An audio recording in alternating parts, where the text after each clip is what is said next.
Hello again, everyone, and welcome back to Reddit Aliens. I'm John, and as always, thank you so much for being here. A good topic for you today? Let's do it. What's one moment that truly made your blood run cold? Please remember to like, share, comment, hype, subscribe, ask for a shout out, and listen for more. Have a great day. One morning at about 1 a.m., I got a phone call from my little sister's cell. She lived in a time zone to the east, so it was 2 a.m. there. It woke me up, and I immediately sensed that something was wrong. I picked the phone and groggily said, "Hello?" when I heard a muffled woman's voice, possibly my sister, say, "Please help me." She sounded terrified and desperate. I immediately thought I was having a Taken moment. My sister's being kidnapped or tortured, and it was all she could do to call me for help. Should I hang up and dial 911? Should I yell into the phone? Should I keep listening and try to pick up some kind of relevant information? I really wished I had one of those fancy phone recording devices that the Taken guy had right then. I opted to keep listening, and as I did, I occasionally heard muffled yelling and screaming, much to my horror. Her phone must have been hidden away pretty well. Then something strange happened. I heard what was clearly my sister's voice, also muffled but completely calm. I didn't hear what she said, but it was a very casual conversational tone. Then I noticed for the first time that there was also scary music along with the yelling stuff in the background. I worked at 2 hospitals placement during my last year of college. At one hospital, I worked with professionals that did therapeutic play with children on the pediatric ward as well as the adolescent psych ward at the other hospital. My boss and I would do crafts, projects, art, etc. with the teens to help them have an outlet while they were getting treatment for mental illness, addiction issues, and other medical issues. Each day, before we would see the teens, we would get a rundown from the nurses on the ward explaining who everyone was, what issues they were being hospitalized for, and any other info we needed. This could include anything from a warning that the patient had violent tendencies, how they are adjusting to being on the ward, which patients they did or did not get along with, etc. So this one night, we were given the usual rundown of the teens on the ward, and the nurse mentioned one teen in particular. This girl, I'll call her Sally, obviously not her real name, had all of a sudden just stopped talking one day and started to act really out of character. She would not respond to family, friends, siblings, doctors, or anyone for that matter. She was hospitalized because they were concerned about her harming herself, and they were definitely trying to ensure she was being watched 24/7 just in case she was experiencing some type of psychosis. I don't know a ton of details because we were just given a quick rundown of the patient's case. From what I was told, they had checked and ruled out a brain tumor and other possible physiological causes and found nothing abnormal. Now, just to set the stage, this hospital is a very old hospital with dark hallways, poorly lit rooms, and the coldest, most creepy atmosphere I have ever experienced. In every way, it looked like a hospital you would see in a horror movie. And when walking down the hallways, I remember always being scared something would jump out at me because there were a lot of blind spots due to its very old layout. Anyway, this night in particular, my coworker or boss and I started the crafts and activities for the kids in the kitchen room where we always did our activities. I was sitting close to Sally and tried to initiate conversations, but she would just stare blankly. My boss or coworker tried as well, and Sally would not respond, and without warning, she would just occasionally look at us and laugh loudly or smile at me with glossy eyes. The doctor had tried all day to get her to speak, and she said nothing, so I just chatted and tried my best to include her, even though she wouldn't really engage. I started to doodle on a piece of paper while talking with some of the teens and just randomly wrote down "hi" and drew around it, not even really thinking about what I was doing. Almost immediately after I wrote "hi," Sally picked up a pencil and wrote "hello." I was shocked, to say at least. I was the first person in days and days that she attempted to communicate with. I didn't know if it would work, but I wrote "how are you?" and she actually wrote an answer. I was blown away. After Sally and I exchanged a couple of questions and answers, my coworker noticed what was going on. So she kept the other teens busy and just nodded at me to keep going. Within a few minutes, this girl and I had written almost a page of conversation, and she was communicating through writing with no trouble. I couldn't believe it was happening. I was getting all this info from a girl that everyone thought was unreachable. We talked through writing for what seemed like hours, but was probably just 1 hour. And while I was asking her about how she was feeling about being in the ward, she admitted through writing that she was scared. I pressed on, trying to see if she was scared because she was in a strange place or missed her family, etc. But she wrote it was because she saw people in the room with us. Obviously, there were people in the room with us, so I asked her why the people in the room scared her, and she simply wrote, "They're dead." I swear when I read, it felt like my stomach hit the floor. I looked up from the page we were writing on, and she just looked at me and then turned her head and stared at the door. No one was there. Well, at least I didn't see anyone there. Sally stared at the door for easily a minute, and I swear she saw something there. I was more scared than I could even express. I'll never forget the look on her face. Whether or not there was a person or ghost there, Sally could see someone. I took some deep breaths, and once I had her attention again, we started communicating again through writing. We talked this way until 9 p.m., when I had to leave with my coworker or boss. I thanked Sally for speaking to me, and she seemed a lot more aware when I said goodbye. She still was not verbalizing, but I know that the doctors were going to do their best to find out why. I collected the papers we had written on, and before leaving the ward, showed the entire conversation to my coworker and the nurse in charge. Everyone on duty, nurses, etc., were dumbfounded that I'd actually communicated with her, and they assured me that the pages would be passed along to the psychiatrist the next morning. I was filled with so many emotions. I was happy I had gotten to speak to her, and she was honest with me, but I also was still incredibly scared and shaken up. My coworker dropped me off at home, and I remember walking into the living room, and my roommates knew immediately something had happened. I was shaking and blurted out everything that happened.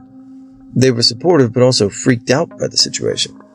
I've never been happier to have roommates, because if I had gone home to an empty place, I probably wouldn't have slept for days. Sadly, because of the schedule I had and the many different shifts change at the hospital, I never saw Sally again, and no one knew what the final diagnosis was for her. I still get chills when I think about the look on her face that night when she stared at the door. I don't think I'll ever shake that feeling. I just hope she got the help she needed. Edit, spacing, word, spelling fixes. TLDR. Worked on an adolescent psych ward in a hospital that could be the set of a horror movie, and got a girl who wouldn't talk to communicate through writing. During the conversations, she divulged she could see dead people in the room with us and stared at one of them that was standing in the doorway. I gave the papers from our conversation to the medical staff, who couldn't believe she actually spoke. I really did enjoy this topic today, and again, happy to call out some friends. We got a request from yesterday's video for a La Loca Cola, so again, thanks for your constant support, and all of you. Again, I'm happy to shout out your names or friends or families or loved one, any special messages you may have, PG. And yeah, so have a great day, guys. Keep rocking. Thanks for listening, and we'll keep making more. My cousin had a child about 8 years ago. My great-grandmother, a very beloved woman and an all-around great person, my Grandma Shaver, passed away while his wife was pregnant, and only about 2 weeks before she was due.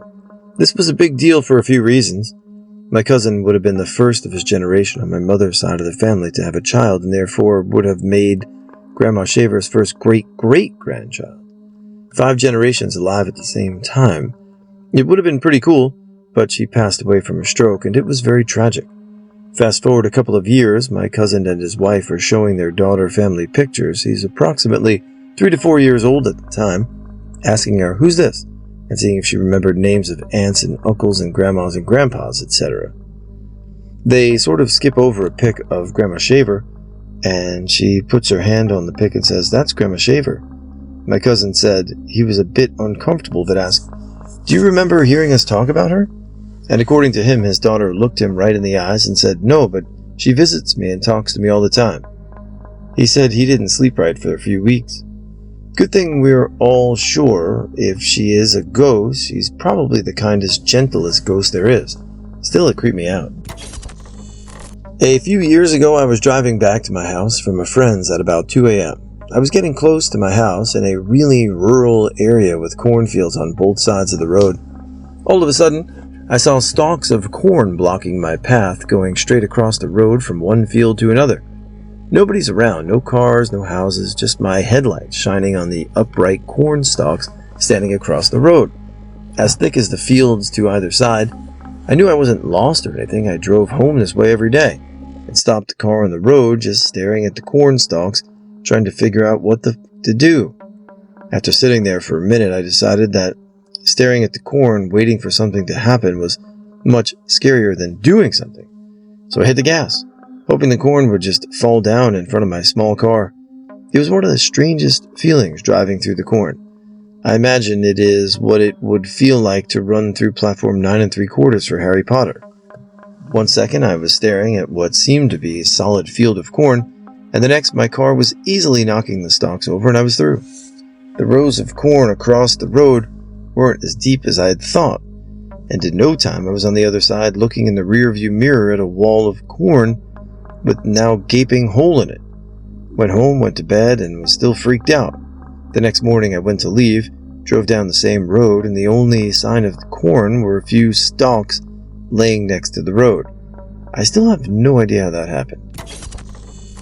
Up until I was about 8 or so, I lived in a really old house that, since the beginning of time, had been bounced around from relative to relative until eventually my mother had been handed over the keys. It was basically a shit heap. 2 stories, a collapsed balcony on the second level, mold and mildew all over most of the ceilings. 1 tiny bathroom, and the toilet was outside, overrun with frogs and spiders and whatever other kind of hell spawn the Australian outback would throw at us. I was terrified as a child, scared of basically everything. I'm much better now and have much bigger balls than most of my friends, if I do say so myself. None of the less, I would probably have put the blame on this old house of mine. I remember as a child that I would always have the same dream. I'd start in the kitchen, no idea how I got there. Of course, it was during the day, probably later in the afternoon. Nobody was around, so naturally I'd go looking for my mother and father. I'd go to all the normal places. Mum wasn't in the laundry shed or lounge room. Dad wasn't on the patio outside, up the back at the chicken coop, and my sister wasn't around either. I was starting to get worried, thinking that everyone was gone and they'd left me alone, until I heard a noise above me coming from the second floor, where the bedroom was. Relieved, I darted toward the stairs and jumped on the first step. Then I felt it. There was something in the back of my head making me stop, legs still raised up as I prepared to move on to the second step. Something telling me that I shouldn't go up there. Of course, this thought was running rampant in my mind. Don't go up there, don't go up there, stay down here, don't go up there. There's something up there. Finally, my leg dropped before I could reconsider. I pushed myself up the stairs, and even though I didn't want to anymore, I could stop myself no more, only slow down. Each step up was taken at an agonizingly slow pace, and I wanted so bad to just go back down the stairs and find someone, run to my grandparents' house and stay with them until my mum was home. But eventually, I rounded the corner, leaving only the last few steps leading up to the floor ahead of me. There was nothing there. I couldn't see anything in the stairwell. I started getting hopeful at this point. Maybe it's okay. Nobody's here. I was just imagining things, and it's going to be fine. I'm still taking the slow steps up when it appears. Something's there. I can't actually remember what it was, and I never could after I woke up, but it was horrifying beyond belief. And I would always try to close my eyes because that was my thing as a child. If you can't see it, then it can't see you. But I could still see it. It couldn't blink. I couldn't shut my eyes. It was like my eyelids weren't working. I couldn't even try holding my hands in front of my face, but still I couldn't block it out. I could see through my hands, and I couldn't do anything. I was frozen, unable to do anything except stare at this thing all but a meter away from me. Whatever I saw, whatever I did, for those 8 years I was at that house, I had to force myself up the stairs. Day or night, it was horrifying. My mother sighed and tried to reason with me. My father growled at me and called me a coward, and my sister just laughed and said I was R. But every time I had to go up those stairs, as soon as I hit the top stairwell, I had to stop and make sure that I could cover my eyes with my hands or that I could shut my eyes. Of course, it would terrify me most when I'd go to blink and wave my hand in front of my face and it wouldn't work, and I'd realized I was dreaming. Backcountry camping alone can be incredibly scary. With a friend, you can at least discuss the bump you heard in the night, or you can be consoled by another will help you if something goes wrong, but alone, it's an entirely different story. The day goes by fine. You hike out, take a lunch break, get to camp, set stuff up, have a little fun. Then it starts to get dark. You have a fire, and you can see a little at first, but before long, total darkness sets in. It is disheartening to not be able to see your hand in front of your face. Soon enough, you start hearing things. Footsteps, twigs snapping, brush moving. Depending on where you're camping, you might hear coyotes or wolves at night. Coyotes have more of a shrill yelping howl, almost hyena-like. Wolves have this hauntingly beautiful droning howl. The worst part is that you will hear them everywhere. You'll hear a howl a couple of miles away, and then you'll hear one a mile away. Then you'll hear one 500 yards away.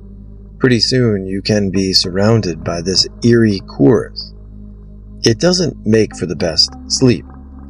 Storms are also worrisome out in the middle of nowhere. Lighting has claimed many hikers. I also stumbled upon a black bear 20 feet away once. Despite nearly having a heart attack or shitting my pants accepting death, it noticed me pretty quickly and fled.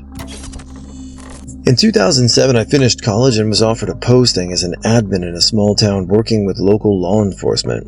It was a 6-month contract and paid really well, so all within a week I accepted the job, found a furnished place to live in, and took off for an adventure. The town had just over 15,000 people, and the apartment I chose was on the top floor of a 3-story building that was built in the 1960s. It was quite large and had nice hardwood floors. The walls were somewhat thin, and I heard my neighbor a few times, especially at night when it was quiet. When I first got there, I knocked a few times with the intention to introduce myself, but they never answered, even though I thought I heard them inside. After a week, I assumed maybe it was a reclusive person, so I slipped a note under the door saying hello.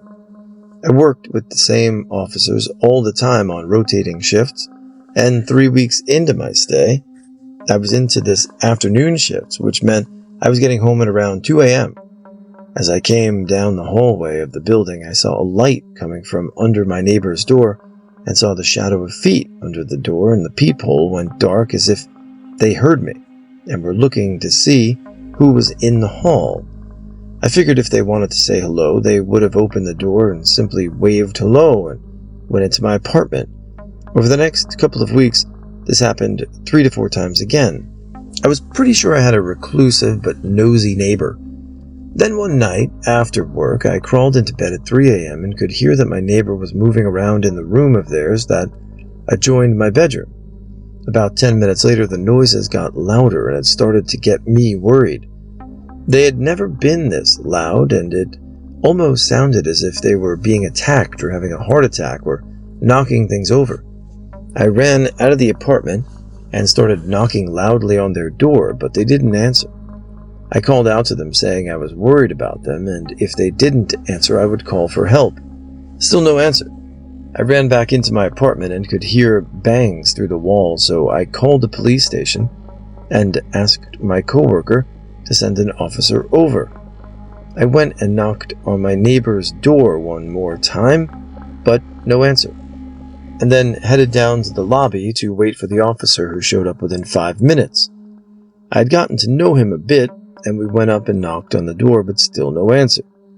I took him into my apartment, and we could hear still loud thumps every 5 to 10 seconds, and then a huge bang.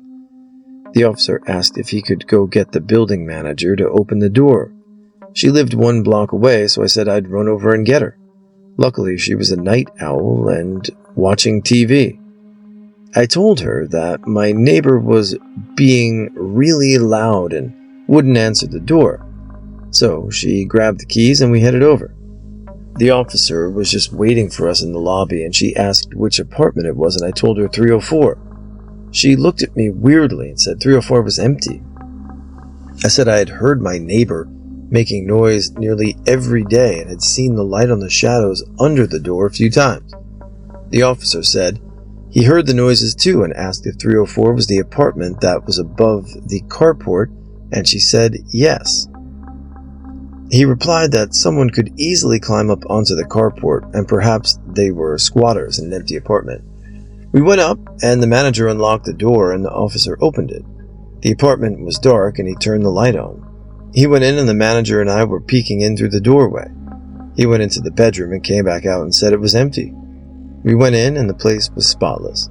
All but 2 of the windows were locked and no sign of squatters. We all just stood there scratching our heads. The officer looked at me and said, "You're not crazy, I heard the banging too." I said maybe we scared them off and they had come and gone through the unlocked windows. We double-checked that all the windows were locked and headed out. On our way out, I looked down, and there on the floor was the note I had slipped under the door a few weeks earlier. We locked the apartment, and I said I'd keep an eye out and call them both if I ever again saw the light on or heard noises. Fast forward almost 6 weeks, and I was again on afternoon shifts. I came home at 2 a.m. and there was a light on. I quickly went into the bedroom and could hear thumping from next door. I called the station and asked for an officer to come out, and they called my building manager. I slipped down to the lobby and waited for them. A different officer showed up, and I knew him too. My building manager arrived after all 3 of us headed upstairs. The light was off, and the building manager unlocked the door. The officer went in and everything checked out. We checked the windows again, and they were all still locked. We apologized and tried to rationalize it, that I had just come off of 4 days of 14-hour shifts and was tired. But I knew I had seen the light on and heard thumping. 2 weeks later, the apartment was rented out, and I got a chance to greet my new neighbors. I told them to keep an eye out because we were sure squatters had been coming in and out, and I relayed the stories to them. My final week there, the station had a barbecue, and we were talking about the squatters that no one ever saw. I told the first officer about the second call out how all the windows were locked that time, but I knew I had seen the light on and heard thumping next door. He asked if I wanted to hear something funny, and I said sure. He said he was going to tell me earlier, but didn't want to freak me out. He proceeded to tell me that 3 months before I moved in, he personally responded to a call to my neighbor's apartment for very bloody suicide. The person had done the deed, but had second thoughts and called for help. When they arrived, the person was unconscious, but had obviously panicked, and a chair, lamp, and a side table had been knocked over, and there was blood everywhere. Unfortunately, they passed away before getting to the hospital. I just stared at him, and he reminded me, and he had heard the banging too that night I called him over. I asked the building manager about it the day I moved out, and asked why she hadn't told me. She laughed and said, "Oh, honey, I believe in ghosts, but didn't know if you did too, and I didn't want to scare you. I know your head, and you heard and saw things. I believe you, and I doubt it was squatters."